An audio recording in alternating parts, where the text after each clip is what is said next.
और लोकसभा चुनाव के रण में असदुद्दीन ओवैसी कुछ ना कुछ ऐसा जरूर बोल देते हैं जो राजनीतिक बहस का केंद्र बन जाता है। अब इस बार ओवैसी ने प्रधानमंत्री नरेंद्र मोदी को सीधा टारगेट कर दिया है और चुनाव में हिटलर शाही को घसीट लिया है। मर्केल का भाषण नरेंद्र मोदी का ऐसा नजर आ रहा था कि हिटलर बोल रहा है।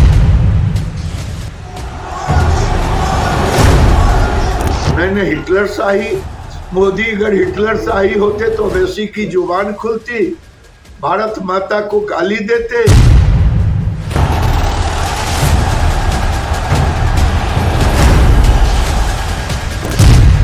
लोकसभा की लड़ाई हिटलर शाही पर आई।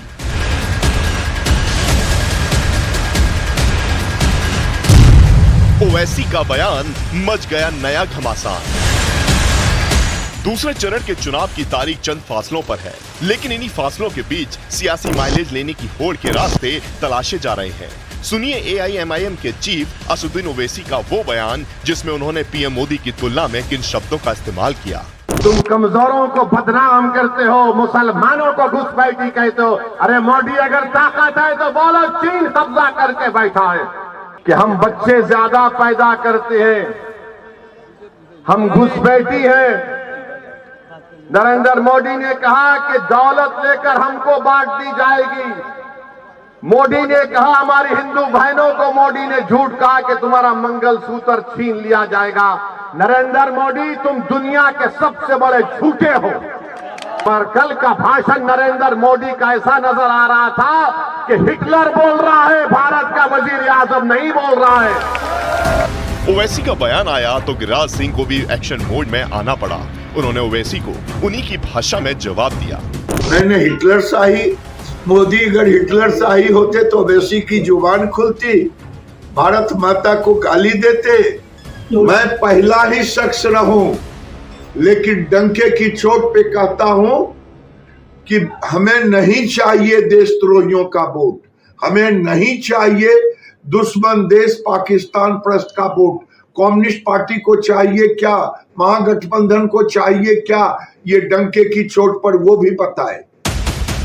और अब PM मोदी के बयान का रेफरेंस भी सुन लीजिए, जिसके जवाब में ओवैसी तिलमिला उठे।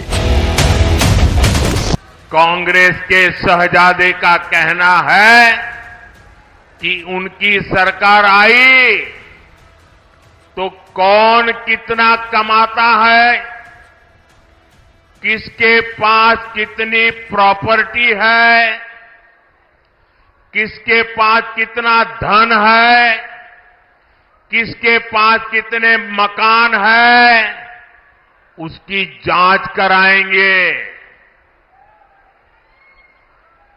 इतना ही नहीं, वो आगे कहते हैं कि ये जो संपत्ति है उनको सरकार अपने कब्जे में लेकर उसको सबको बांट देगी, ये कहते हैं। PM ने जिस मुद्दे को हवा दी है वो मौजूदा सियासी समीकरणों में बिल्कुल नया है।